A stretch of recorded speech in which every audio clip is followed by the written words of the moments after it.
video pembelajaran biokimia. Halo teman-teman, salam semangat. Kami dari kelompok cewek-cewek biokimia E31. Inilah kami, anggota kelompok cewek-cewek biokimia E31.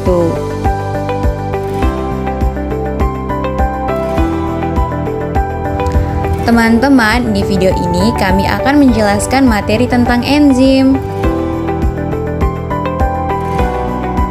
Selamat menyaksikan teman-teman.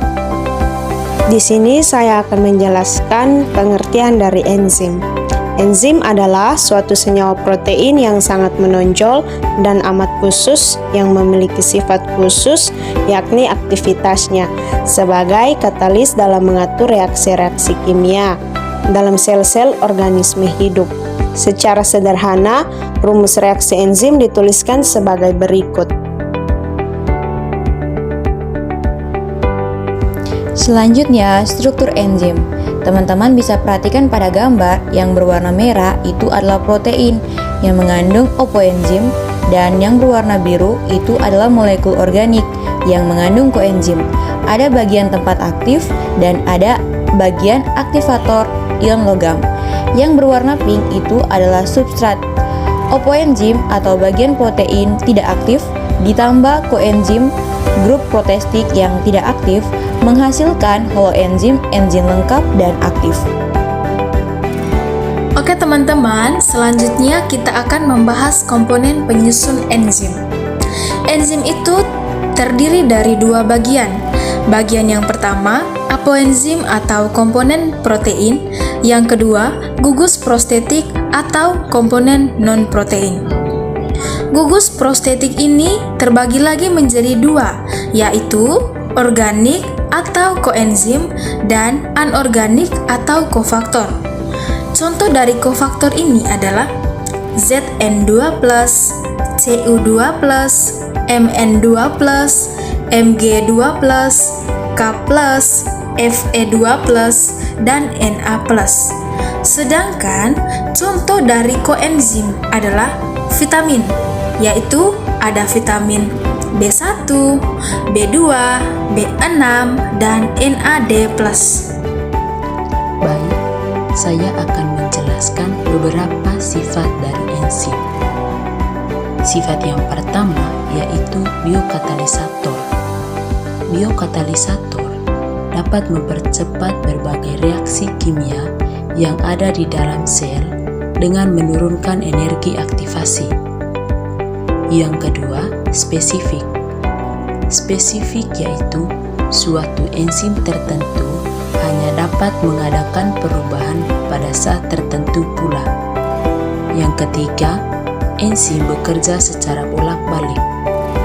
Yang keempat, enzim mudah terdenaturasi dalam suhu tinggi. Yang kelima, pada suhu rendah, enzim mengalami koagulasi. Yang keenam, termolabil. Termolabil yaitu kerja enzim yang dipengaruhi oleh suhu. Semakin rendah suhunya, semakin lambat kerjanya, dan sebaliknya.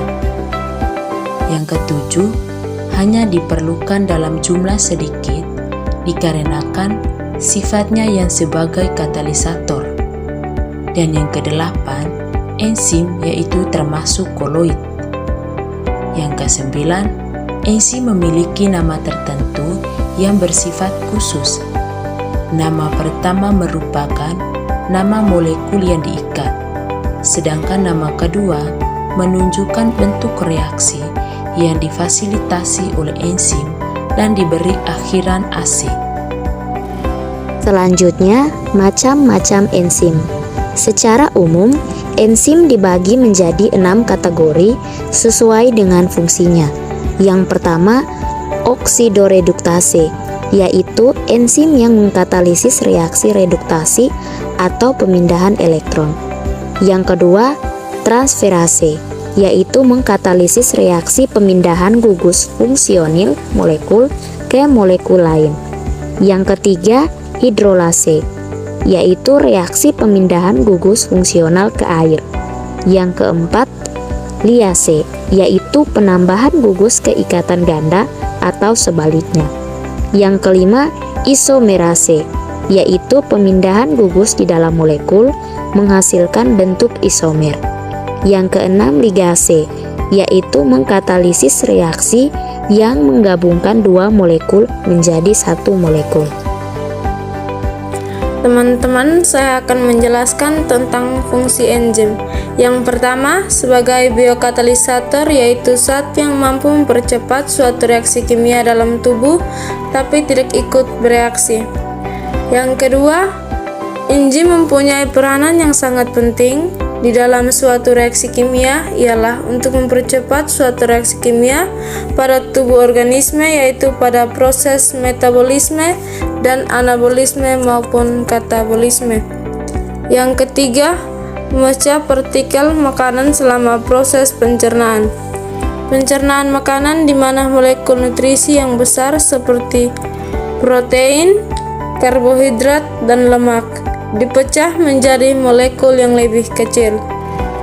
Yang keempat, enzim sangat penting untuk respirasi, mencerna makanan, mendukung fungsi otot dan saraf. Mekanisme kerja enzim.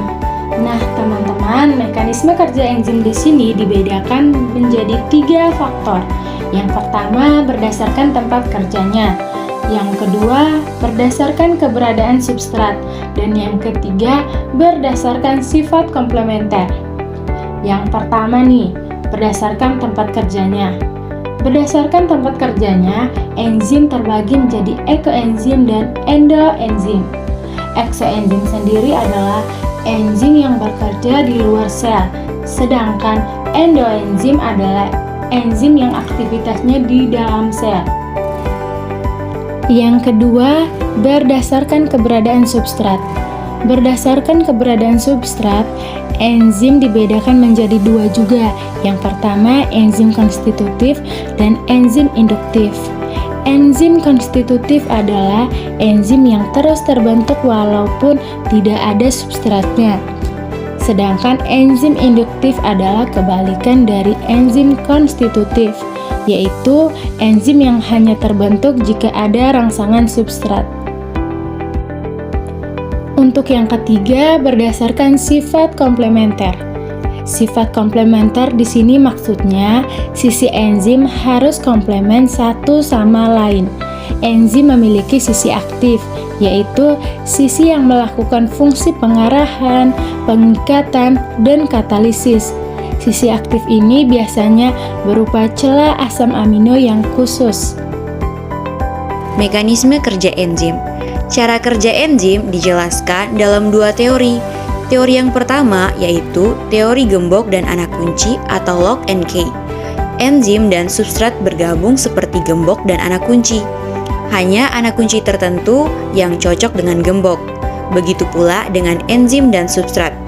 Di bawah ini, teman-teman bisa memperhatikan ilustrasi gambarnya. Teori kerja enzim yang kedua yaitu teori kecocokan terinduksi atau induction fit theory. Dalam teori ini, sisi aktif enzim bersifat fleksibel sehingga dapat mengikuti bentuk sisi aktif pada substrat. Di bawah ini, teman-teman dapat memperhatikan ilustrasi gambarnya. Faktor-faktor yang mempengaruhi aktivitas kerja enzim. Nah, di sini teman-teman bisa lihat ada 6 faktor yang mempengaruhi cara kerja enzim, yaitu yang pertama, suhu, yang kedua, pH atau derajat keasaman, yang ketiga, konsentrasi substrat, yang keempat, konsentrasi enzim, yang kelima, aktivator atau kofaktor, yang keenam, inhibitor. Sudah mengertikah teman-teman tentang enzim? Kami berharap semoga penjelasannya dapat dimengerti dan dipahami. Burung beo, burung cendrawasih, bisa ditemui di Pulau Papua. Cukup sekian, terima kasih. Semoga bermanfaat untuk kita semua. Sampai jumpa dan tetap semangat!